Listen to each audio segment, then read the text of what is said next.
Bismillahirrahmanirrahim. Assalamualaikum warahmatullahi wabarakatuh. Perkenalkan, saya Kisha Salawatu Harhari dengan NIM B1B12132 dari kelas B Manajemen 2020. Pada kesempatan kali ini, saya akan mempresentasikan bab 17 yaitu bab penutup dari mata kuliah Manajemen Sumber Daya Manusia. Pada awal abad 21, globalisasi telah membawa perubahan besar di bidang ekonomi, di mana terciptanya lingkungan bisnis yang kompetitif bagi setiap industri dan perusahaan. Organisasi yang kompetitif akan sangat bergantung pada sumber daya manusia yang dimiliki, di mana sumber daya manusia merupakan faktor sentral dalam mengelola sumber daya alam dan sumber daya finansial, di mana seluruh sumber daya tersebut harus digunakan semaksimal mungkin agar organisasi mencapai target secara maksimal dan mampu bersaing di pasar. Untuk mewujudkan strategi bisnis yang kompetitif, diperlukan strategi manajemen sumber daya manusia yang terarah sepenuhnya dalam mencapai tujuan organisasi yang telah ditetapkan, serta mampu mewujudkan eksistensi melalui kesuksesan manajemen sumber daya manusia dalam membentuk pekerja yang berkualitas dan berkuantitas harus memiliki landasan filosofis dalam berbagai harkat dan martabat manusia.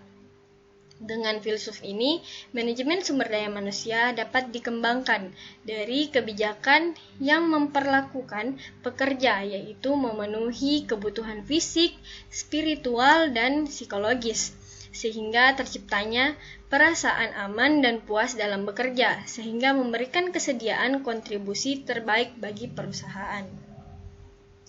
Yang selanjutnya yaitu kegiatan manajemen sumber daya manusia. Yang pertama ada analisis pekerjaan atau jabatan. Kegiatan manajemen sumber daya manusia dilaksanakan untuk mendeskripsikan tugas yang harus dikerjakan, termasuk wewenang dan tanggung jawab suatu pekerjaan atau jabatan untuk mencapai tujuan bisnisnya. Yang kedua yaitu perencanaan sumber daya manusia. Kegiatan ini dilakukan sebagai usaha memprediksi tenaga kerja yang diperlukan, baik jumlah maupun kemampuan berupa keterampilan yang dimiliki untuk melaksanakan tugas secara efektif dan efisien di masa depan. Yang ketiga yaitu rekrutmen dan seleksi atau pengaturan staf. Analisis tenaga kerja dilakukan untuk mengetahui secara pasti jumlah dan keterampilan sumber daya manusia yang seharusnya dimiliki setiap unit kerja, di mana setelah pengurangan dengan sumber daya manusia yang tersedia akan dilaksanakan rekrutmen untuk mengisi jabatan yang kosong, baik dari eksternal maupun internal organisasi, sehingga diperlukan seleksi untuk memperoleh tenaga kerja yang berkualitas dan kompetitif. Selanjutnya yaitu ada orientasi dan pelatihan. Tenaga kerja baru di suatu jabatan yang berasal dari internal maupun eksternal perlu mengikuti yang namanya orientasi sebagai salah satu kegiatan manajemen.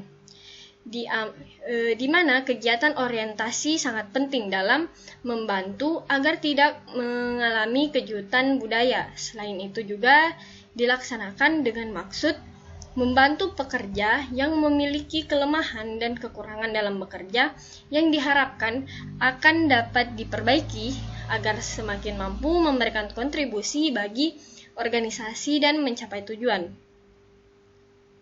Yang kelima yaitu penilaian kerja. Penilaian kerja merupakan upaya untuk mengetahui kelebihan serta kekurangan pekerja dalam melaksanakan tugas dan tanggung jawabnya. Untuk itu diperlukan perumusan tolak ukur sebagai pembanding dalam menetapkan keberhasilan atau kegagalan seorang. Yang keenam yaitu pengembangan karir.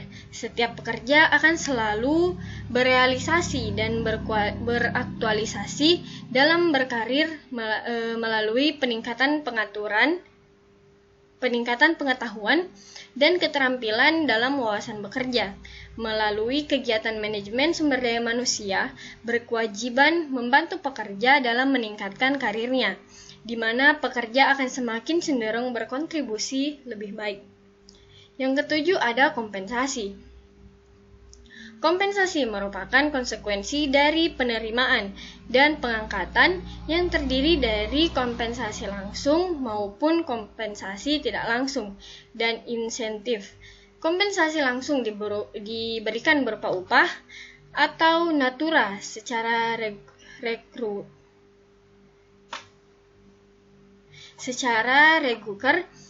dalam jangka waktu tertentu. Sedangkan kompensasi tidak langsung merupakan kegiatan berbagi keuntungan yang dicapai organisasi dengan menyelenggarakan berbagai kegiatan untuk meningkatkan rasa aman dan puas dalam bekerja. Itu tadi penjelasan saya di bab penutup, yaitu bab 17, manajemen sumber daya manusia. Lebih dan kurangnya mohon dimaafkan. Wabillahi taufiq wal hidayah. Wassalamualaikum warahmatullahi wabarakatuh.